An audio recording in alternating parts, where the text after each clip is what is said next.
Salve pessoal, aqui é o Lázaro Rosa, sejam muito bem-vindos a mais um episódio do programa Semana em Debate aqui no canal da Fundação Perseu Abramo. E é uma alegria recebê-los aqui no nosso 10º episódio, como passa rápido, né? Parece que começou ontem, mas já estamos aí no 10º episódio. E aproveito esse início de programa para convidá-los a seguir o nosso canal, curtir, comentar, compartilhar esse programa que a gente tem trazido aí muitas informações relevantes, importantes, para que vocês possam estar compartilhando e aprendendo com a gente. E para quem nos assiste aqui pela primeira vez, a gente tem aqui no canal a nossa playlist com os outros episódios, então tem várias entrevistas muito interessantes. Corram lá que tenho certeza que vocês vão gostar.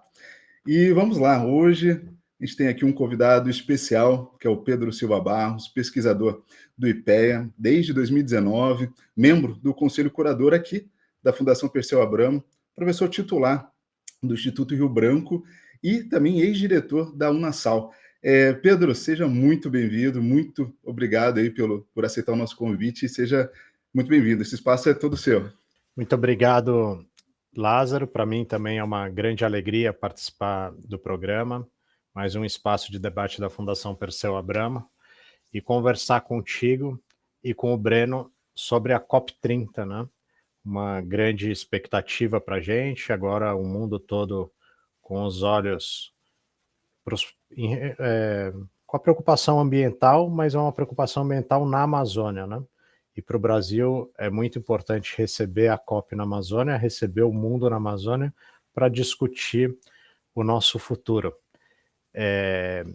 E conversar nesse momento com vocês, com o pessoal que acompanha os programas da Fundação Perseu Abramo, é mais do que oportuno. Obrigado, Pedro. E para conduzir o programa comigo aqui, recebemos nosso companheiro Breno Almeida, vice-presidente da Fundação Perseu Abramo. Breno, seja muito bem-vindo, é uma honra dividir mais esse programa com você. Pois é, 10º programa, já é o meu 3º aqui.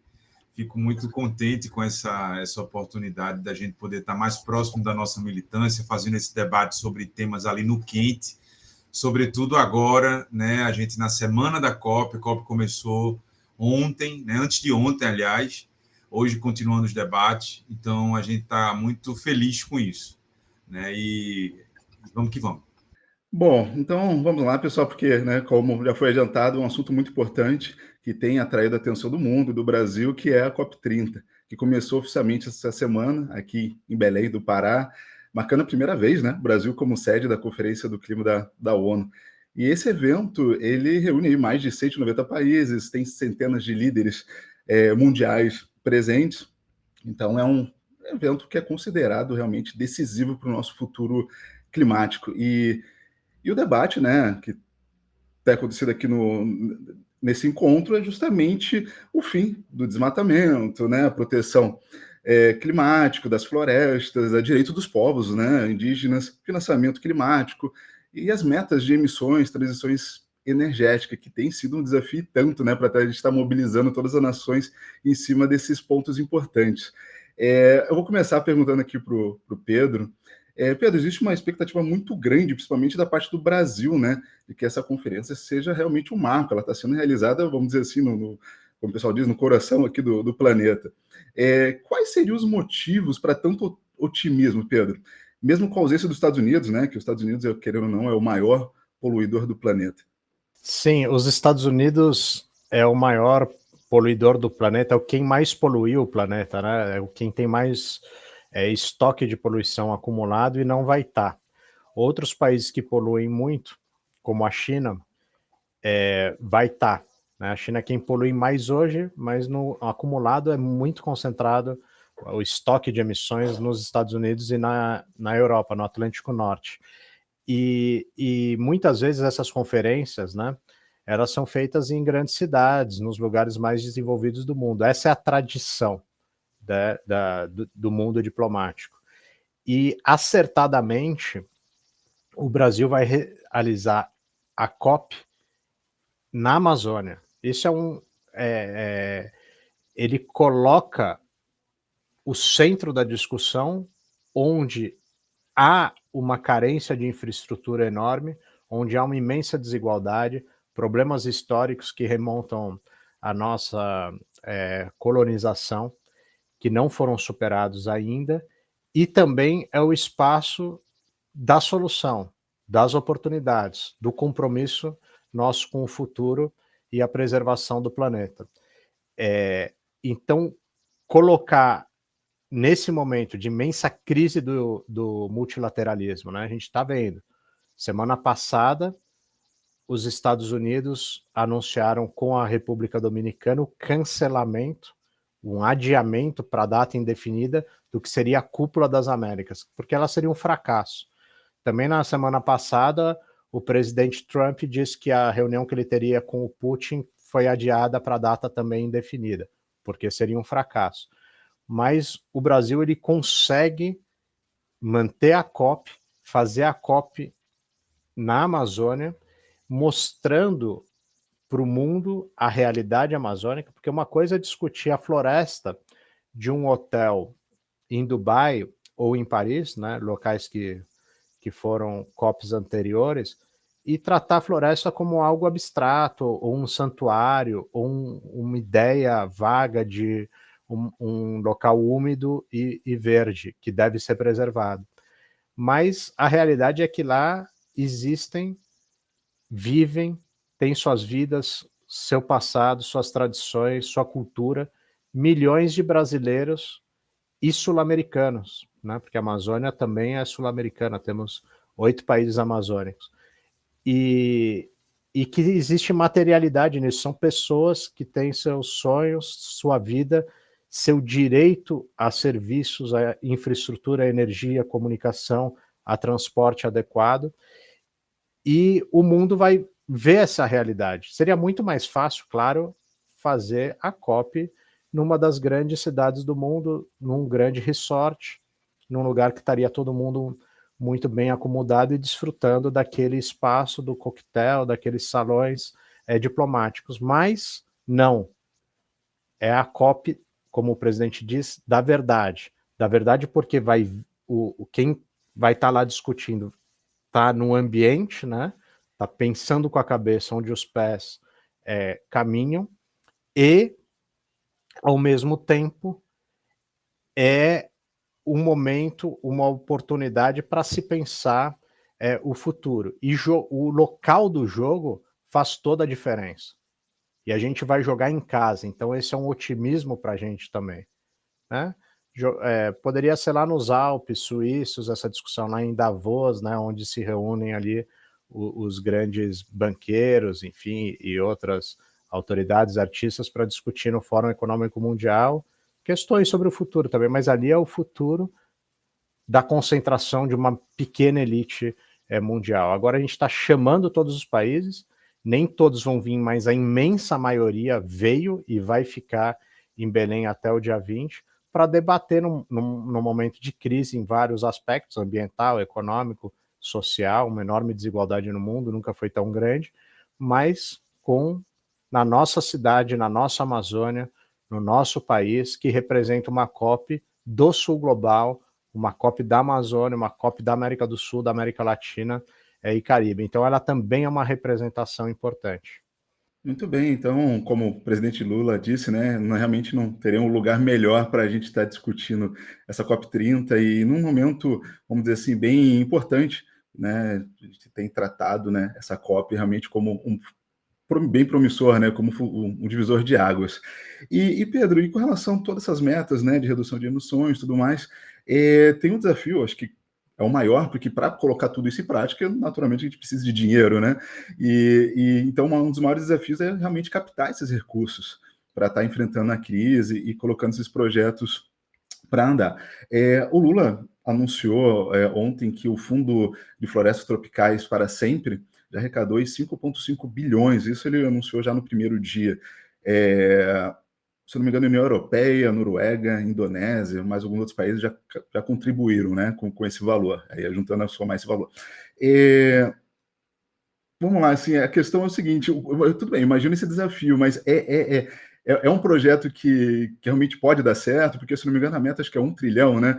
Realmente é muito difícil, tem um otimismo em cima disso, é alcançável, como que você vê isso aí? Essa cifra de trilhão é o que precisa para reverter o aquecimento ou a velocidade de aumento do aquecimento global, né? Reverter essas mudanças climáticas acelerada da era industrial e das últimas décadas em particular. O Acordo de Paris, né, de 10 anos atrás, isso também é um marco, né, porque essa COP ocorre 10 anos depois do Acordo de Paris, 80 anos depois, né, o presidente Lula lembrou isso no discurso de ontem, 80 anos depois da criação das Nações Unidas, da ONU, mas o Acordo de Paris, o que ele esperava de compromisso dos países ricos, principalmente das empresas privadas, não se concretizou.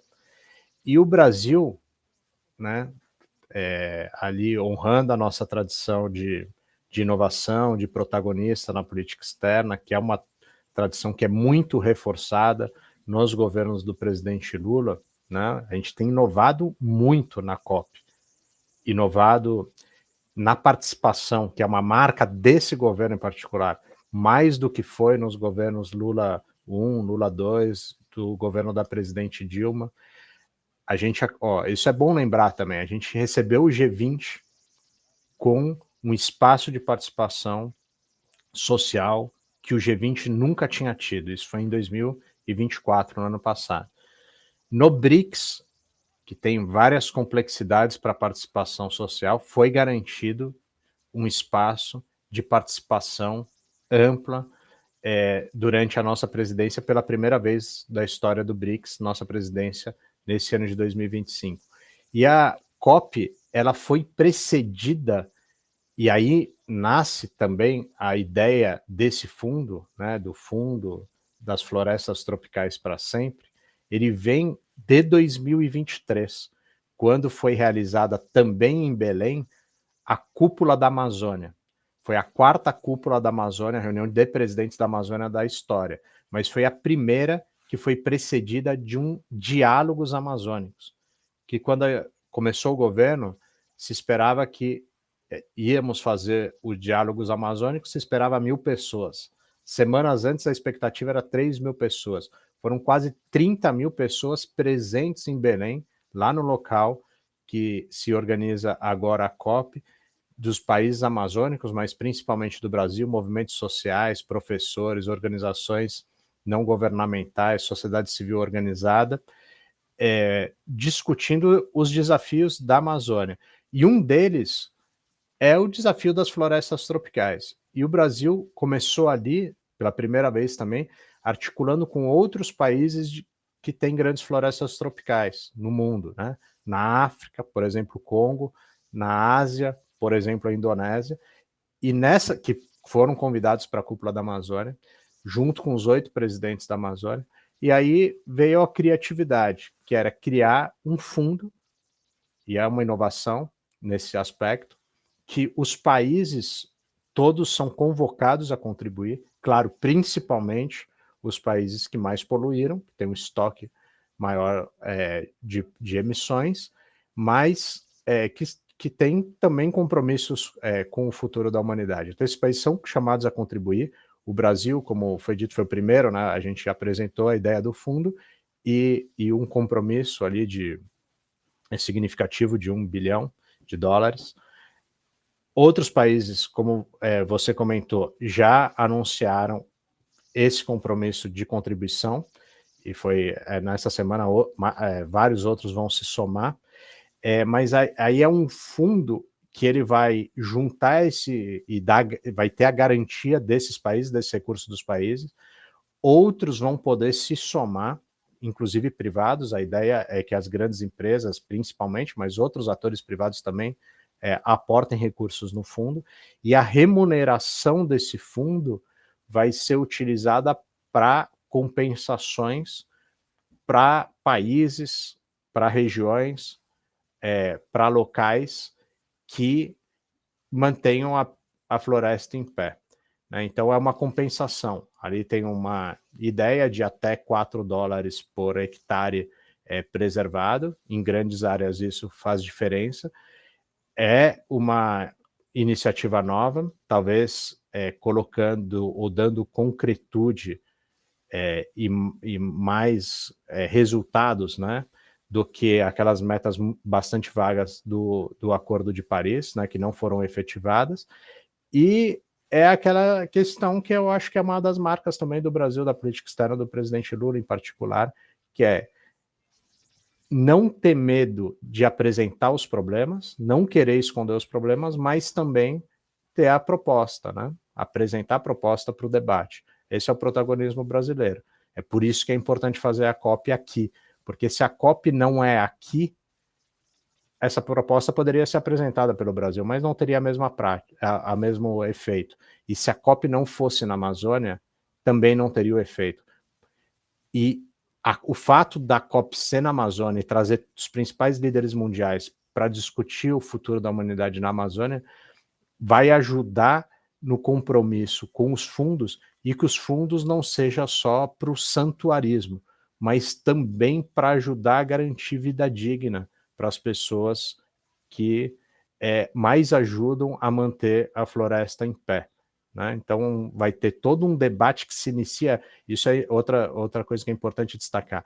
A COP, como conferência, né, essa grande confraternização, espaço de debate também que transborda, né, muitos outros atores, milhares de pessoas em Belém que vêm de vários dos mais diferentes lugares do mundo para discutir o futuro da humanidade, do clima e do desenvolvimento. Ele começa agora, mas o Brasil tem 1 ano de presidência. E essa presidência da COP vai ajudar também a discutir o que seria a regulamentação ali, os detalhes dessa iniciativa e de várias outras. Com relação a isso que Pedro falou, né, esse termo santuarismo, é bom a gente guardar esse termo, porque ele norteia muito o que é que a gente quer dessa COP. Eu acho que isso é um passo além daquilo que o presidente Lula fala, dessa ser a COP da verdade.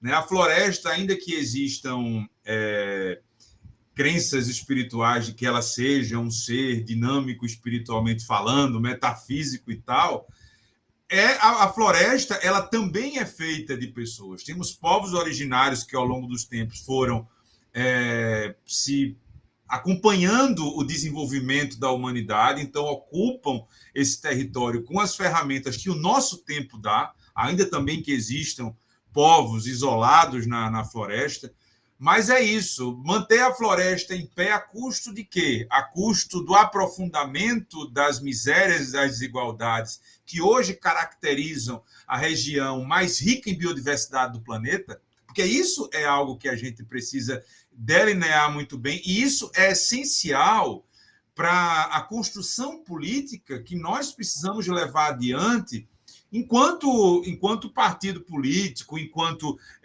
grupo da sociedade, parte da sociedade que pensa a sociedade e coloca ela em perspectiva. Né? A gente tem tido a oportunidade de estar próximo ao movimento social, mesmo aquele que está na nossa base, e a gente percebe um acúmulo de queixas que se dão por essa leitura de preservação, por essa leitura de cuidado à biodiversidade. Tá, vamos cuidar da floresta, mas e a miséria? E a elementos culturais essenciais que estão colocados à margem disso? Então, eu acredito que a grande virtude desse momento político é um alerta para que cuidar da Amazônia não é cuidar apenas das árvores, dos leitos dos rios. É cuidar das pessoas. Né? Dia desses eu estava ouvindo uma matéria de telejornal falando sobre o aquífero de Alter do Chão, que ele vai até Manaus e grande parte dos problemas da cidade de Manaus e das cidades dos grandes adensamentos urbanos da região amazônica é a questão do saneamento básico. Então, a gente não pode conviver com o contrassenso de que a gente vai estar fazendo um fundo para preservar a floresta se no final das contas, quem tem que cuidar dessa população é o governo brasileiro. Pera lá. Então, quer dizer, se fala de forma cosmética para cuidar da floresta e para cuidar do povo, é o governo brasileiro que vai ter que cuidar quando estão todos no mesmo espaço. Então, é importante a gente também pontuar isso. Esse termo do santuarismo, eu acho que nós precisamos desenvolvê-lo mais politicamente, na argumentação. Eu acho que isso é essencial para a gente também poder ganhar o discurso nessas regiões, porque a gente também não pode, né, objetivamente falando, deixar que a extrema-direita possa conduzir um debate quando ela, objetivamente, é quem lidera aí o ideário de destruição da biodiversidade no Brasil. Interessante, né? Que eu ia fazer essa pergunta já agora na sequência, e legal que vocês já entraram no assunto aí, que é justamente essa questão da justiça social, porque realmente ela está junto, né? Ela está ali, né? Ela faz parte, né? Não tem como a gente realmente pensar em floresta amazônica, em temas climáticos, sem pensar na justiça social. E aí a gente, né, chega realmente na questão das comunidades locais, né? Principalmente as indígenas, eles são os guardiões da floresta. E eles precisam realmente ter todo esse apoio ali, acesso à educação, acesso à saúde, enfim, tudo isso. Então, tudo isso, inclusive demarcação de terras, né? Que é importantíssimo a gente focar nisso para que eles tenham essa proteção lá. Mas então tudo isso está englobado então nesse debate da COP30, é isso, né? Deve estar, né? Porque tem uma agenda que é tratar do clima como se fosse o clima sem as pessoas, né? Então, o que tem que fazer para não mudar o clima? Diminuir as emissões. Aí você pode falar, então diminui as emissões desconsiderando as pessoas. E o outro, que entendo que é a forma que o Brasil tem tratado, né, que é um dos objetivos de trazer a COP para cá foi esse, é de colocar as pessoas no jogo, que faz parte de toda a concepção política do governo do presidente Lula. E não é um tema menor, porque a gente tem até uma colega escreveu um texto que foi publicado na Folha de São Paulo nessa semana, propondo, né, a Adriana Abdenur, que trabalhou na assessoria do presidente Lula até faz pouco tempo. Ela propôs que, assim como tem um monitoramento das mudanças climáticas, né, um painel para isso, tenha-se um monitoramento sistemático sobre as desigualdades do mundo, né? Porque se a gente olhar a região amazônica, a gente vai ver que ela é muito desigual, mas que ela tem um IDH muito abaixo da média nacional. Então, o Brasil tem uma posição periférica no mundo, América do Sul, né, toda a Amazônia, mas a região amazônica, todos os países amazônicos estão na periferia, mas a região amazônica está na periferia desses países. Então, o IDH da região amazônica no Brasil é abaixo da média do Brasil. E da Colômbia a mesma coisa, do Peru a mesma coisa. Os equatorianos que vivem na Amazônia vivem em média muito pior do que os equatorianos em geral, né? E tem outras características também, né? Então a Amazônia tem uma população muito mais jovem que a média, né? E ela tem tido nos últimos anos, isso dá para ver comparando os últimos 2 censos ou os últimos 3 censos, de maneira muito evidente, que tem uma urbanização muito acelerada. Só que não há uma urbanização acompanhada de empregos de qualidade, é uma urbanização que está inchando a periferia das grandes cidades amazônicas, tanto que Belém e Manaus são as 2 únicas capitais do Brasil que têm a maior parte da população favelizada, vivendo em favelas. Isso tem que levar em conta isso, evidentemente. Por que acontece isso? Porque no interior, né, nas comunidades ribeirinhas, nas comunidades indígenas, enfim, nas pequenas cidades também da Amazônia, o acesso aos serviços de saúde, educação e também a base que poderia ser para garantir uma produção compatível com a floresta, né, porque mesmo a bioeconomia, a sociobioeconomia, ela tem, para se viabilizar, ela tem que ser acompanhada de uma infraestrutura básica de transporte, de energia, de comunicação, que é muito precária. Então, os jovens nessas cidades ou nessas comunidades não têm alternativa, vão para as capitais amazônicas que estão inchadas. E aí a gente agrava os problemas, né, já mencionados aí pelo Breno, de saneamento, enfim, vários outros desafios. E isso tem que ser entendido numa compreensão geral. A gente não vai ter solução para o clima sem considerar a realidade do ambiente que deve ser preservado e que está sendo afetado. E um dos desafios nossos, né, a gente tem ali grandes políticas do governo atual, né, que, por exemplo, o Nova Indústria Brasil, a recuperação do PAC, né, só que essas iniciativas na região amazônica, elas ainda estão pouco articuladas entre elas, e, que é um desafio, né, para o próximo período político também, para a reeleição para o próximo mandato, que a gente vai buscar o ano que vem, né, um 4º mandato do presidente Lula, que é essa articulação com um recorte amazônico, porque não é qualquer infraestrutura na Amazônia, não é qualquer transporte, não é qualquer energia, são transporte, energia, comunicação adaptada às condições e necessidades da floresta. E aqueles fundos podem ajudar muito, porque ele vai ter uma remuneração para a preservação. Então, a gente tem desafios. Por exemplo, as estradas na Amazônia. Se a gente pegar o histórico de estradas na Amazônia, ele foi acompanhado de devastação. Mas a ideia de estrada na Amazônia, então, é associada à devastação. Mas isso não pode ser assim para sempre. Isso é uma negação da própria humanidade, da nossa capacidade de fazer políticas públicas e defender e garantir vida digna para as pessoas. A gente tem que ter ali a infraestrutura adequada que garanta o acesso, o deslocamento, a energia, né, para as pessoas, mas ao mesmo tempo preservar. E esses fundos podem ajudar muito a preservar, porque vai remunerar aquelas áreas ao lado das estradas que devem permanecer verdes, né? Então esse é um pouco o desafio, a gente combinar e não entender que desenvolvimento e preservação são opostos, pelo contrário, devem ser trabalhados em conjunto, articulados, para que seja um desenvolvimento sustentável, não? Um desenvolvimento compatível com a floresta em pé, mas não pode ser não pode ser a floresta em pé sem que o povo tenha a oportunidade de também viver em pé, viver com vida digna, né? Então é a floresta em pé com o Brasil e o povo brasileiro também em pé. Isso vale para o debate dos fundos e vale para toda a discussão da COP. Trazê-la para a Amazônia é o ambiente favorável para a gente aprofundar essa discussão e mostrar a realidade para o mundo, não uma abstração idealizada. Existe uma leitura que se faz, né? A gente ouvindo muito as pessoas ao longo desse processo todo, né, Pedro? A gente ouviu muita gente e a gente ouviu essas queixas que a gente coloca e nessa observação que o professor faz, né? Manaus e Belém são as capitais mais favelizadas do Brasil e, ao mesmo tempo, são cidades que são retratadas por um acervo histórico que veio da época da exploração da borracha, por exemplo, né? Manaus não é apenas o Teatro Amazonas. Belém não é apenas o Teatro da Paz, não são os parques, os fortes, o mercado ver o peso ali naquela parte mais turística.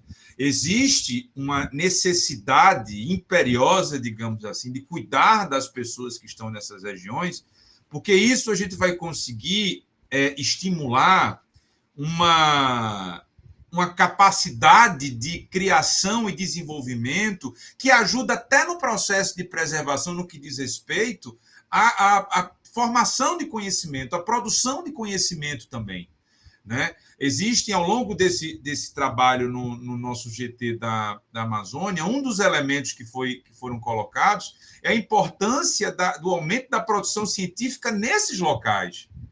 Então, a formação de mais mestres e doutores nas universidades da região, porque isso vai ajudar com que a gente possa produzir ciência com conhecimento ancestral, com conhecimento daquelas pessoas que estão naquele território. O professor trouxe uma frase que diz muito sobre o nosso processo de fundação do partido. A cabeça pensa onde os pés pisam. Então, isso dialoga muito com o que a gente pretende fazer no futuro também, né? Eu acredito que mais adiante o professor vai falar isso, mas um elemento, Lázaro, muito importante é que uma coisa que é estruturante na região, por exemplo, e que é fundamental para a vida das pessoas e para interiorizar desenvolvimento são as pontes. E no levantamento que o professor fez, que ele andou a região toda, é que as pontes que não foram feitas foram concluídas por nós e foram reformadas e revitalizadas por nós. Ontem mesmo, eu estava acompanhando nas redes sociais do ministro Renan Filho, que ele saiu de Brasília com relação para Belém, ele vistoriou uma ponte que liga o Pará o Tocantins ao Pará, E ele mostrando, ó, ali, por aqui circulava o desenvolvimento para a região, de balsa, e agora vai poder circular numa ponte. Então, são elementos estruturantes que dialogam profundamente com a população que a gente precisa ressaltar. A população dessa região ela não é negligente com relação à preservação da floresta. Mas se você coloca uma situação, se você acirra a precariedade, não há, no instinto de sobrevivência, não há outro caminho que não você sobreviver e fazer com que você tenha ali na frente. E aí não é destruir a floresta voluntariamente, deliberadamente. É você sobreviver. Então, essa sensibilidade, que tudo isso que a gente tem colocado, né, sobre os mais diversos olhares, no final das contas é isso. Queremos a floresta em pé, mas queremos as pessoas vivendo melhor. Não dá para a gente dizer que a vida melhora nos grandes centros urbanos se a gente a gente trabalhar para fazer o Brasil desenvolver da porta para fora das pessoas, se da porta para dentro a gente não consegue melhorar a vida das pessoas. Então, esse trabalho é fazer das duas formas, tá? Vamos melhorar a floresta da porta para fora, mas da porta para dentro do Ribeirinho. Como é que vai estar a vida dele? Então, é isso que, no final das contas, esse elemento do desenvolvimento inclusivo. E ele trouxe a palavra que eu falei no último programa que eu participei, socioeconomia, lembra? Que eu falei que guardem bem essa palavra, mostrei até a nossa cartilha, né? A gente disponibilizou no último programa que eu participei com o Nilton Tato, mas é isso, né? Eu acho que a gente está chegando aí numa forma, Lázaro, de dialogar, dizendo o seguinte, a verdade ela é composta da necessidade de preservação, mais de melhoria de qualidade de vida. Pô, Breno, muito bem. E assim, Breno, até encaixando com esse assunto nosso, no mês passado teve o seminário, né? Justiça Climática e Transição Social e Ecológica rumo à COP30, que foi a Fundação Perseu Abramo, ela participou a convite da Fundação, deixa eu ver se eu lembro o nome aqui, é Friedrich Ebert, né?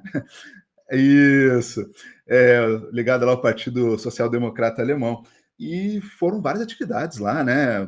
10 países participaram, enfim. Então, encaixando com o que a gente estava comentando aqui antes. Então, queria que você falasse um pouquinho de como foi esse evento, se tudo isso foi discutido lá, qual foi a tua impressão? Também. O que acontece é o seguinte, quando junta, né, os diversos olhares da comunidade internacional, aproveitou-se a oportunidade da Pré-COP, então, os governos que estavam aqui, partidos alinhados a essa coalizão mundial progressista, né, que a Fundação Perseu Abramo e tantas outras fundações participam, o diálogo foi sobre isso e coletando olhares, né, mundo afora sobre essa realidade. Né? O que a gente tem a percepção é de que esse debate do clima é um debate que ele precisa evoluir bastante em outras regiões do mundo. Né? A gente precisa, na África, esse debate há de evoluir em outros termos também. Né? O olhar brasileiro sobre esse tema tem contagiado outros países. Então, foi um momento bastante importante nessas trocas para que a gente pudesse fortalecer essas teses que estamos defendendo. Né? Difundir essas teses que estamos defendendo, porque é muito importante superar essa coisa da sacralidade da floresta, da sacralidade do meio ambiente. Sobretudo quando países periféricos dialogam, né, aos olhos de países dos centrais.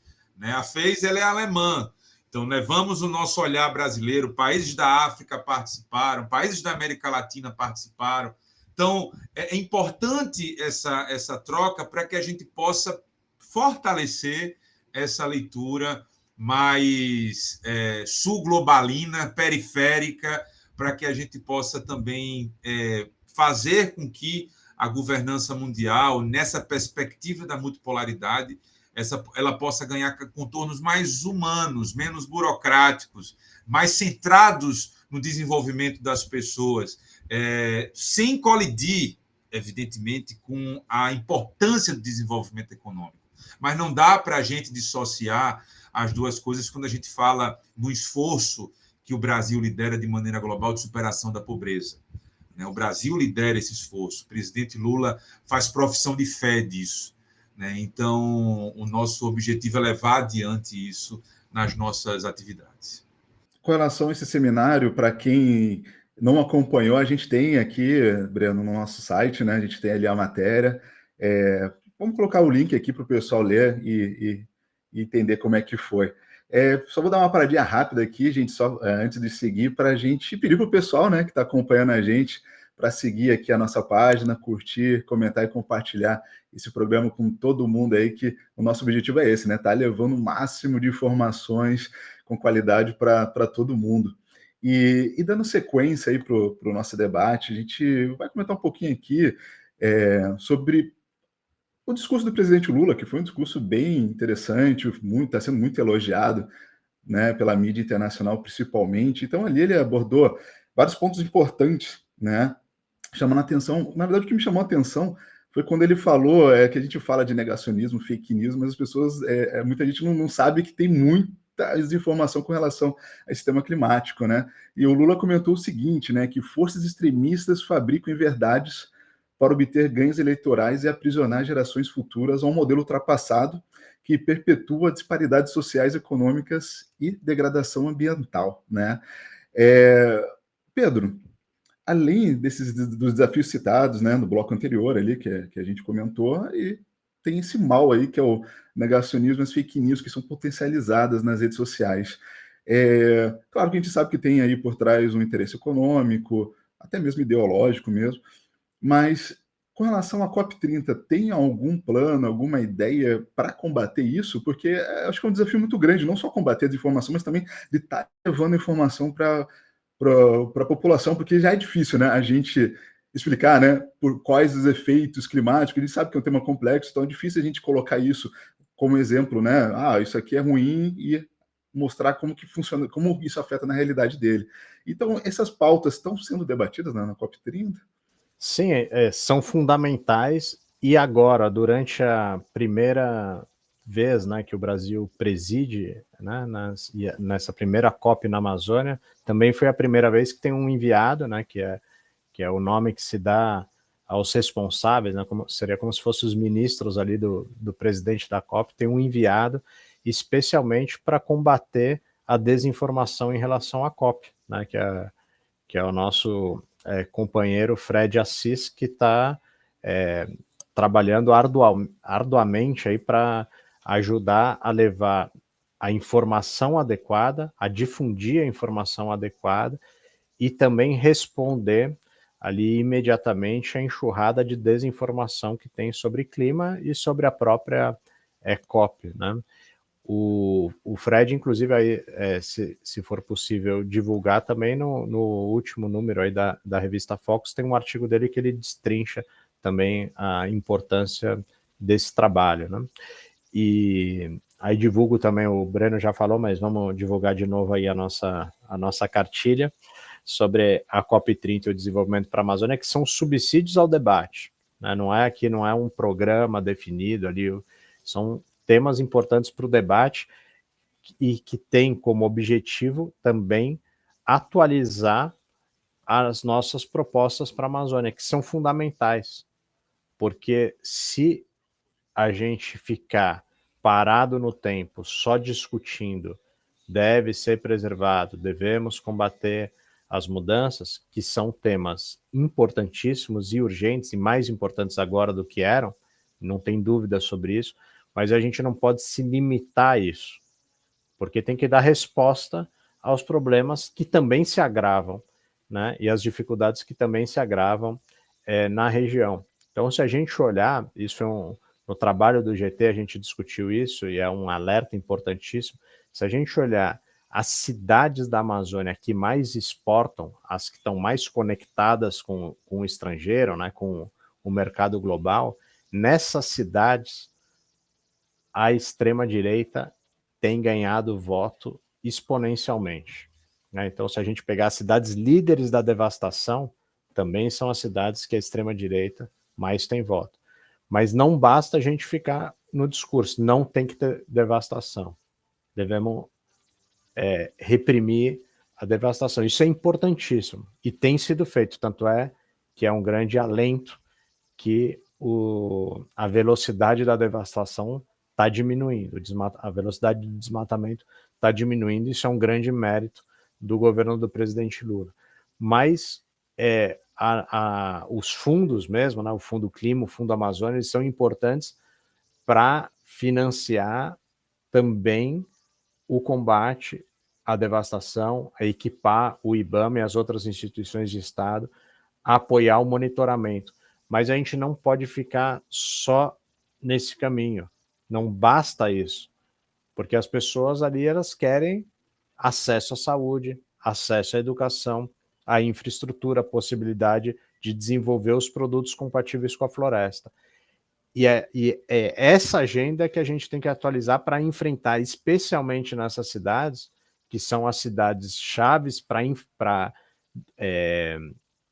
combater as causas das mudanças climáticas, tem que ter alternativa. E o objetivo, a gente tem que aproveitar esse ambiente também de discussão da COP, dos grandes temas, para atualizar a nossa agenda propositiva para a Amazônia. Então, a gente teve esse ano, nas fronteiras, né, o Brasil está, pela primeira vez também na história, o presidente Lula, no ano passado, isso é pouco divulgado, o ano passado o presidente instituiu a Política Nacional de Fronteiras. E agora está em elaboração a Estratégia Nacional de Fronteiras, que deve ser publicada muito em breve, e a partir da estratégia virão os planos que aí vão dar materialidade à nossa questão de fronteira. E eu tive a oportunidade esse ano de estar lá na nossa fronteira com a Guiana Francesa, em Oiapoque. Lá tem uma ponte construída, iniciada a construção no governo Lula, inaugurada pela presidente Dilma, mas as possibilidades ali de utilização da ponte, que é a fronteira com a França, ainda tem muitos empecilhos. A gente precisa ter uma discussão mais profunda com a França para que ali seja um espaço de integração de fato e não de isolamento. Então, os transportadores brasileiros, né, têm que ter acesso também a passar e transitar na Guiana Francesa. A gente tem que poder vender os nossos produtos agrícolas para a França, né, que ali é um território ultramarino da França, e a França hoje não permite. É um obstáculo, isso tem que ser superado. Senão vai ficar só a atividade do garimpo. Se não pode ter outra atividade econômica adequada com a floresta em pé, vai ficar as atividades ilegais. Vão ser fomentadas as atividades ilegais, que é o que vem sendo feito ali pela devastação na Amazônia. Aí tem a nossa... lá em Roraima, a mesma coisa. A gente tem uma fronteira com a Venezuela, tem muitas dificuldades hoje, a gente sabe, com a Guiana, que é um país que mais cresce no mundo nos últimos 5 anos, mas a gente tem limitações de infraestrutura. A gente construiu uma ponte no governo do presidente Lula, mas a estrada dentro da Guiana, parte ainda não foi feita, e está sendo feita. Agora, Roraima tem que estar preparado para responder a essa potencial demanda da Guiana, né? Esse mercado da Guiana. E a gente tem que estar preparado para exportar para lá. Mas se a gente não tem energia, energia constante, né, nas pequenas cidades da Amazônia, aí é uma debilidade. Tá? Ao mesmo tempo, a gente tem potencial também grande de integração das transmissões de energia elétrica com os países da Amazônia. Isso dá estabilidade maior para toda a região, né? Diminui os riscos. Agora, pela primeira vez, Roraima, esse ano, agora, esse mês, está recebendo energia de Tucuruí, que é uma grande hidrelétrica. Então, vai o Ninhão lá do Pará, passa pelo Amazonas, e agora, depois de muitos e muitos anos, agora o presidente Lula inaugurou o Ninhão de Tucuruí, e a estabilidade energética para Roraima vai estar interligado, né? Agora está interligado ao nosso sistema nacional, e a energia vai ser mais barata, mais segura e com mais possibilidade de diversificar a sua produção para conectar a esses outros mercados. Lá, em várias outras regiões da nossa fronteira, a gente não tinha infraestrutura adequada. Né? Por exemplo, antes do governo do presidente Lula, o Acre não tinha ponte nem para o Peru, nem para a Bolívia. O Peru e a Bolívia nem apareciam nas estatísticas de comércio exterior do Acre.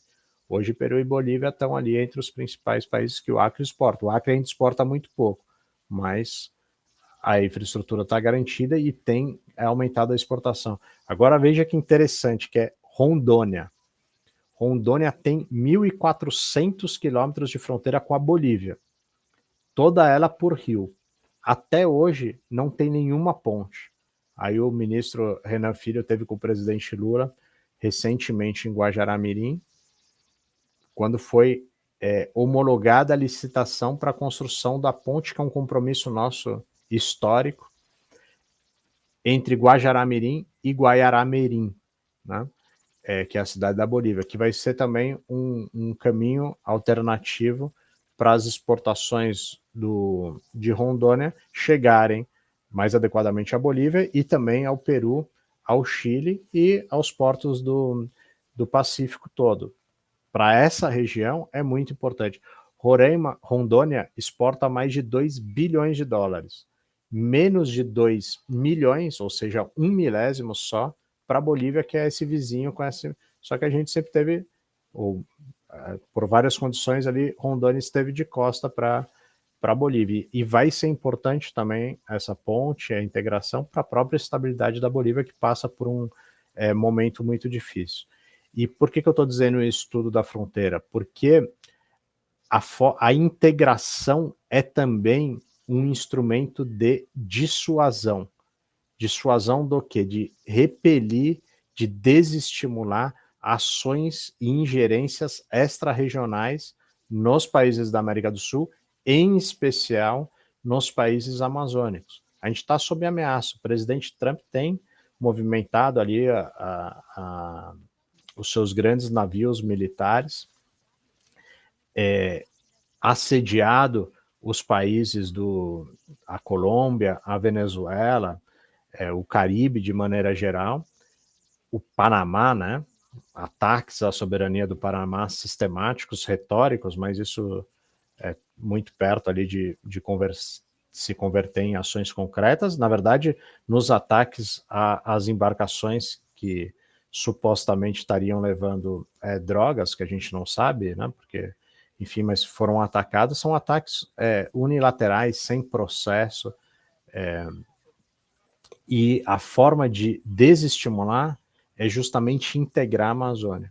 E a gente tem um instrumento que a gente não pode deixar de falar, que é a Organização do Tratado de Cooperação Amazônica, que nasceu como tratado lá nos anos 70, mas ela é a base ali para a cúpula da Amazônia, para toda essa articulação amazônica, mas ela nasce para reafirmar a soberania dos países amazônicos sobre a Amazônia. Isso é muito importante, porque é uma COP na Amazônia, mas o modelo de desenvolvimento da Amazônica, quem define não é a COP, quem define são os países amazônicos.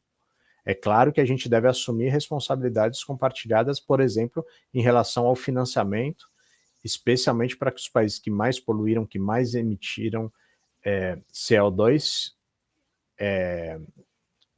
paguem pela preservação hoje. Isso é muito importante. Mas o modelo de desenvolvimento é nosso, né?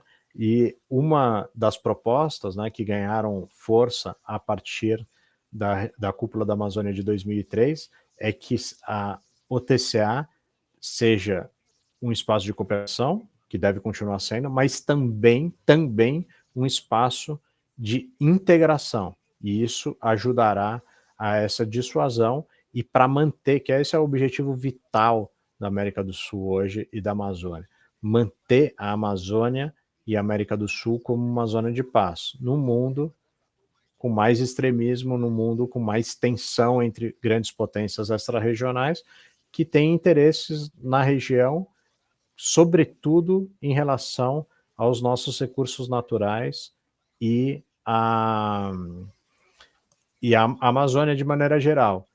E muitas vezes eles escondem esses objetivos com um discurso contra a migração e o narcotráfico, dizendo que isso seriam ameaças para a soberania da região. São problemas gravíssimos, especialmente o narcotráfico, que deve ser, e os ilícitos transnacionais, que devem ser enfrentados com inteligência, com ação de segurança pública, mas eles não podem ser um instrumento dos Estados Unidos para atacar a soberania dos países amazônicos. E a nossa resposta é mais integração, e na COP o mundo todo vai ter a oportunidade de ver novamente que quem tem a soberania sobre os países amazônicos são os países amazônicos. E a gente não pode fugir desse debate, dessa questão. Por isso também é muito importante, agora está tendo a reunião de presidentes da COP. A COP em si, na semana seguinte e na outra, entre ali 10 e 21 de novembro. Mas no espaço central, ali no dia 9 e 10, vai ter a reunião da CELAC, da Comunidade de Estados da América Latina e Caribe, com a União Europeia, que também muita gente que achou que deveria ser postergada e tal. Não, foi mantida, né? A cúpula das Américas, né, Estados Unidos com a região, foi adiada. Essa foi mantida, e o presidente Lula, mesmo com todas essas questões, a importância da COP, a presença em Belém, o presidente Lula vai a Santa Marta, né, no litoral caribenho, não à toa no Caribe da Colômbia, para conversar com todos os países da América Latina e Caribe, com todos os países da União Europeia, sobre várias questões, inclusive sobre os ataques unilaterais. Porque a COP, como a CELAC e a União Europeia, ela é também a defesa do multilateralismo, que esse é um valor nosso. Porque o mundo com Trump, com esses extremismos, a tendência é querer tomar todas as decisões unilateralmente e depois renegociar bilateralmente como uma diferença, uma assimetria absurda. E a gente tem que reforçar os espaços multilaterais. A defesa do multilateralismo é a defesa da civilização, a defesa do multilateralismo é a defesa do clima. E quem está defendendo o multilateralismo hoje somos nós, e a COP é a expressão disso. Nós e os outros que estão participando com compromisso aqui na COP. Então, eu acho que todo esse ambiente vai nos favorecer muito, vai reafirmar a nossa soberania e vai reforçar as bases aí para os desafios do futuro, que não serão pequenos. Muito bom essas informações, e muita coisa que realmente eu não sabia e fiquei até surpreso agora, Pedro. A conversa está indo muito bem, está muito boa, aqui a gente já está agora nessa reta final aqui de programa. Então, só para a gente finalizar aqui o assunto COP30, Breno, qual que é a tua expectativa, Breno? A gente tem esse programa aqui toda semana, né? Toda sexta-feira vai ao ar aqui às 7 horas. E qual que é a tua expectativa aí para a próxima semana com relação ao COP30? Tá otimista? Olhe, veja só, eu confio na minha liderança, confio no presidente Lula. O presidente Lula, ele tem feito, já com relação ao tema, né, com relação a essa pauta ambiental, ele tem aproximado esse debate cada vez mais para que a gente possa, né, aqui no Brasil, a gente entenda que a pauta ambiental é uma pauta do povo, né? Eu acredito que essa COP, o saldo dela, é o seguinte: a pauta ambiental não é somente uma pauta de gabinetes. A pauta ambiental é uma pauta que ela dá perspectiva de futuro. Se dá perspectiva de futuro, ela tem que ser uma pauta da sociedade. A gente precisa tirar, sabe, a pauta ambiental do oratório, sabe? Trazer ela para o cotidiano, sabe? A gente tem que fazer porque é o seguinte: para nós que não estamos na floresta, que não somos amazônicos, nós temos uma visão suficientemente distante disso. Ouvindo as pessoas da Amazônia, a gente entende que essa é uma pauta do cotidiano, porque se vive dessa forma. As agruras da floresta viram agruras do cotidiano. Então, a pauta ambiental, a pauta da Amazônia, a pauta da justiça climática, do equilíbrio, da sustentabilidade, há de ser uma pauta da sociedade. Então, o saldo da COP, acredito que, de uma vez por todas, definitivamente, governos, instituições, lideranças políticas hão de colocar a pauta ambiental como uma pauta popular, porque é a pauta que vai garantir com que a gente tenha futuro, né? Então, eu acredito nesse ponto, estou otimista com relação a isso, bastante consciente, né? Com Mariano Suassuna, eu sou um otimista consciente. Então, eu acredito na ciência, acredito no trabalho da diplomacia e acredito na nossa liderança do presidente Lula, que a gente vai ter aí um saldo extremamente positivo dessa COP. Ou seja, né, o Breno confia no presidente como um ótimo anfitrião, né? Eu também confio bastante nele, tenho certeza que vai conseguir aí bons resultados. E Pedro, e você? O que você espera aí da próxima semana na COP? Aí? Não, as expectativas são boas também. É claro que a gente não pode ter ilusão, né? Os Estados Unidos não estão participando. Não vai ter um grande acordo climático que vai resolver para os próximos 10 ou 20 anos a questão ambiental. Isso não vai acontecer. Mas o otimismo ele vem de que a própria realização da COP na Amazônia, com a presença de mais de 100 países, de muitos países, de várias lideranças, das mais diversas regiões do mundo, da Ásia, altas lideranças, da Europa, dos monarcas aos políticos ali, dos nossos países vizinhos, todos eles. Isso nos enche de alegria também, porque é um mundo que nos espaços, né, se a gente olhar, por exemplo, a Organização Mundial do Comércio, com as tarifas do Trump, qual seria a expectativa de uma reunião sobre comércio e o papel da OMC hoje? A gente está realizando a COP, a gente apresentou propostas criativas, alternativas e factíveis, né, que tem ganhado apoio de vários países e compromisso de vários países. Ao mesmo tempo, a realização em Belém mostra para o mundo, mais uma vez, que o Brasil é capaz de organizar. Né? A gente lembra dos grandes eventos lá da Copa do Mundo, da Olimpíada, a crítica, a expectativa. Na hora, todo mundo abraçou e defendeu o nosso projeto, a nossa ação. Para Belém, né? Quem viu Belém antes, viu as obras de infraestrutura sendo realizadas, a grande maioria entregues.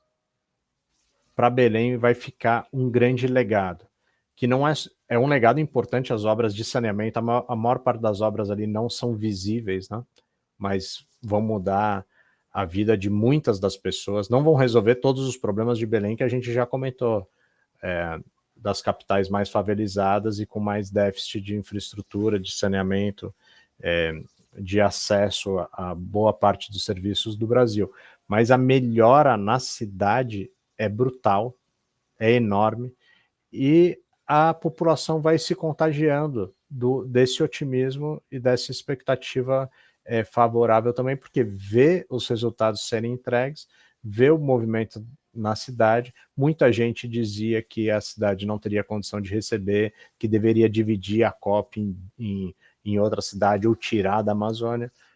O presidente e o governo nosso, mesmo com todas as dificuldades, enfim, fiscais, reafirmamos, estamos realizando, vamos deixar um legado para a cidade, que é muito importante, mas também um recado e uma mensagem para o mundo, que é o multilateralismo é o caminho, continua sendo um caminho, mesmo com todos os ataques. A realidade é multipolar, não é um país ou o Atlântico Norte sozinho que vão resolver os problemas. E o Brasil é um interlocutor seguro e confiável e previsível. A gente tem valores em relação ao meio ambiente, a gente tem valores em relação aos direitos humanos, a gente tem valores em relação ao combate às desigualdades, à integração regional e também à soberania.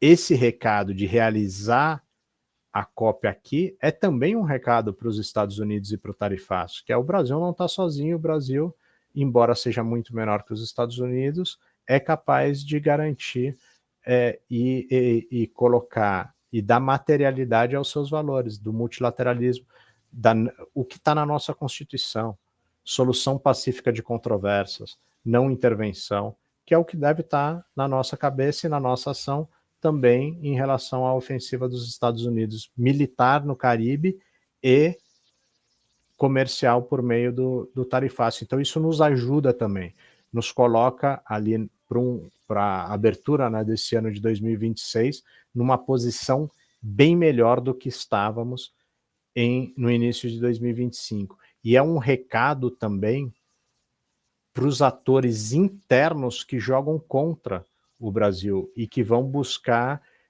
discurso e também ações no estrangeiro contra os interesses do Brasil. Vocês devem lembrar que não é só da questão tarifária. Muita gente aqui dizia, não, vai ter a COP do agro, que é um discurso vazio, porque o agro do Brasil, né, o agro que tem tido tanto êxito, e esse êxito é pela abertura de mercados, né, esse êxito é pelas condições de exportações que são favoráveis, esse agro depende de que o Brasil tenha compromisso com o meio ambiente. Não também, evidentemente, pelas questões climáticas, né? Porque se a gente não tem compromisso com o meio ambiente, isso afeta negativamente a agricultura, principalmente no longo prazo, mas também para os mercados, porque os países que são os países que estão comprometidos, são os países que estão aportando no TFFF, no Fundo para as Florestas Tropicais, eles vão estar seguros em comprar produtos do agro brasileiro se o Brasil tiver esses compromissos. Essa COP é uma reafirmação também. Então, é muito otimismo. A gente está muito melhor do que estava, e mesmo com esses ataques externos de atores minoritários aqui internos que têm feito muito barulho, a gente vai começar o ano de 2026, que vai ser um ano decisivo para o Brasil. Vai começar bem, vai começar animado, vai começar entusiasmado, sabendo que a batalha não vai ser fácil, mas que estamos no caminho certo. Muito bem, pessoal. É isso aí. Infelizmente, o tempo está se esgotando aqui. Por mim, a gente seguiria conversando aqui. Está muito bom. Estou aprendendo bastante e com certeza quem está aqui com a gente está aprendendo junto. Pedro, muito obrigado, Pedro, pela participação aqui no nosso programa. Foi um prazer dividir esse espaço aqui com você, tá? Maravilha, Lázaro. Grande satisfação. Saudar, né, a iniciativa, esse 10º programa da Fundação também. É o compromisso de produzir conhecimento, articular ideias e também difundir, né? Essa difusão é muito importante. E o Breno aí também companheiro incansável no trabalho da Fundação, promovendo os debates, articulando com os atores, movimentos sociais, outros partidos e apresentando propostas, né? Que é isso que a gente precisa, apresentar propostas, ideias e compromisso com o futuro do nosso país. Importantíssimo. E isso aí, e Breno, muito obrigado novamente pela companhia de sempre aqui no programa, sempre agregando bastante aqui com a gente. Eu que agradeço a oportunidade, um trabalho muito gratificante. Para quem está assistindo a gente, repassar esse link para os companheiros dos diretórios, para o pessoal poder fazer debate sobre isso, para aqueles amigos, para as pessoas do campus. Estamos falando sobre meio ambiente, estamos falando sobre COP, a gente está revitalizando o nosso discurso, porque é nosso compromisso histórico, é essencial. Isso aí, aproveitando, pedir para a militância que está assistindo a gente aí, que tem feito um trabalho muito bacana nas redes, também compartilhar esse link com todo mundo, que é um tema muito importante para a gente estar levantando nas redes e estar chegando ao máximo de pessoas. E é isso, antes de me despedir, obviamente agradecer a presença aqui de toda a audiência e deixar o convite para todos eles lerem, acessarem a nossa revista, né, a revista da Focus Brasil. Está lá no site fpabramo.org.br/Focus Brasil. Então corram lá que tem matérias muito boas para vocês se manterem bem informados. E é isso, pessoal. Muito obrigado pela audiência. A gente se encontra daqui uma semana, na próxima sexta-feira. E não esqueçam de curtir, compartilhar e mandar para todos os grupos aí, tá bom? Breno, Pedro, novamente, muito obrigado. Toda a audiência, um abraço e até a próxima semana, gente.